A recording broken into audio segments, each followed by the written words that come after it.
Perkenalkan, nama saya Ajeng Harunisa. Saya dari kelompok 11, Prodi Pendidikan Biologi, NIM 0609 1382 227073. Perkenalkan, nama saya Olivia Gina Aurelia dari kelompok 11, Prodi Pendidikan Biologi dengan NIM 0609 1382 227072.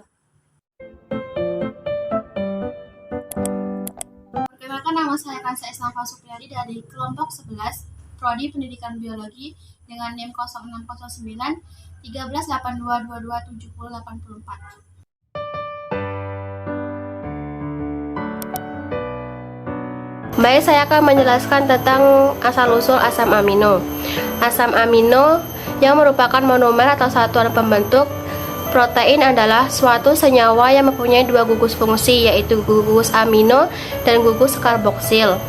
Dalam biokimia, seringkali pengertiannya dipersempit. Keduanya terikat pada satu atom karbon yang sama. Gugus karboksil memberikan sifat asam dan gugus amina memberikan sifat basa.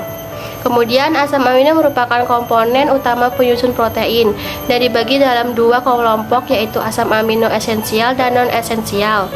Asam amino esensial tidak dapat diproduksi dalam tubuh, sehingga sering harus ditambahkan dalam bentuk makanan. Sedangkan asam amino non-esensial dapat diproduksi dalam tubuh. Asam amino umumnya berbentuk serbuk dan mudah larut dalam air, namun tidak larut dalam pelarut organik nonpolar. Dalam bentuk larutan asam amino bersifat amfoterik, yaitu cenderung menjadi asam pada larutan basa dan menjadi basa pada larutan asam. Perilaku ini terjadi karena asam amino mampu menjadi Zwitter ion. Asam amino termasuk golongan senyawa yang paling banyak dipelajari karena salah satu fungsinya sangat penting dalam organisme, yaitu sebagai penyusun protein. Pada asam amino, gugus amino terikat pada atom karbon yang berdekatan dengan gugus karboksil. Atau dapat dikatakan juga bahwa gugus amino dan gugus karboksil dalam asam amino terikat pada karbon yang sama.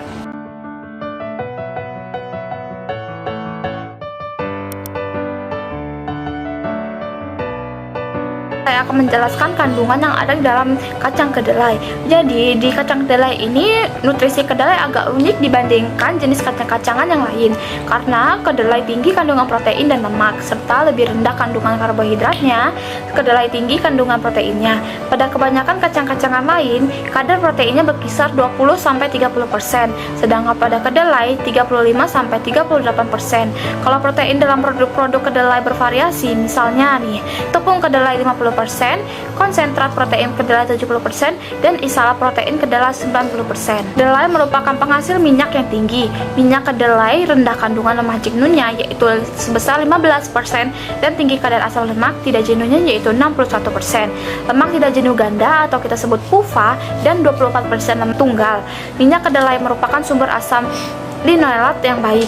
Yang keduanya merupakan asam lemak esensial. Lebih dari 50% asam lemak dalam kedelai adalah asam linoleat, sedangkan sekitar 7% merupakan asam linoleat. Ada fungsi asam amino untuk tubuh manusia, yaitu terbagi menjadi 9. Yang pertama itu ada histidin. Histidin ini fungsinya adalah untuk pertumbuhan, pembentukan sel darah, perbaikan jaringan. Histidin juga berfungsi sebagai pelindung sel saraf. Yang kedua itu isoleusin.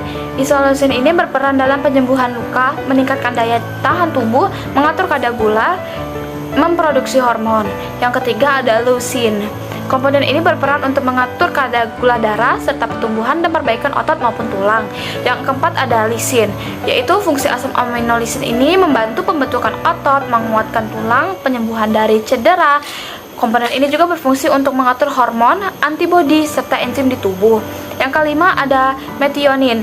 Asam amino esensial ini juga berperan sebagai kecantikan tubuh kita, sebab komponen inilah yang menjaga kelenturan kulit serta rambut. Yang keenam ada penilalanin. Penilalanin ini membantu tubuh untuk menguatkan asam amino lain, protein, serta enzim untuk menjalankan fungsinya dengan baik. Tubuh juga akan mengubah komponen ini menjadi yang namanya tirosin, yang penting untuk membantu otak berfungsi dengan baik.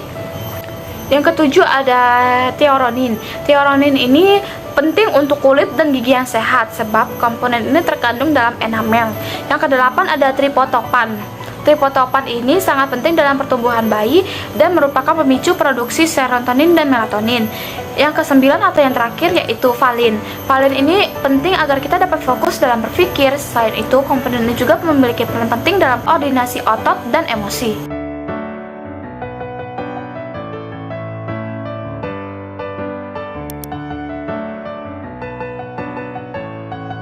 Setelah materi selanjutnya akan saya jelaskan, asam amino diperlukan oleh makhluk hidup sebagai penyusun protein atau sebagai kerangka molekul-molekul penting.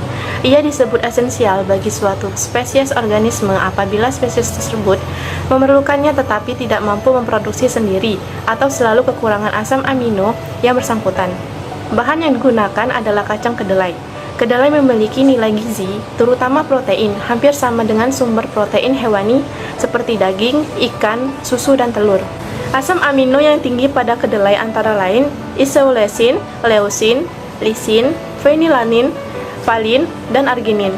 Dalam hal ini, genistein dan zeaxanthin pada kedelai merupakan komponen bioaktif yang memiliki fungsi fisiologis seperti estrogen untuk membantu penyerapan kalsium pada perempuan premenopause maupun menopause untuk mempertahankan massa tulang sehingga mencegah osteoporosis.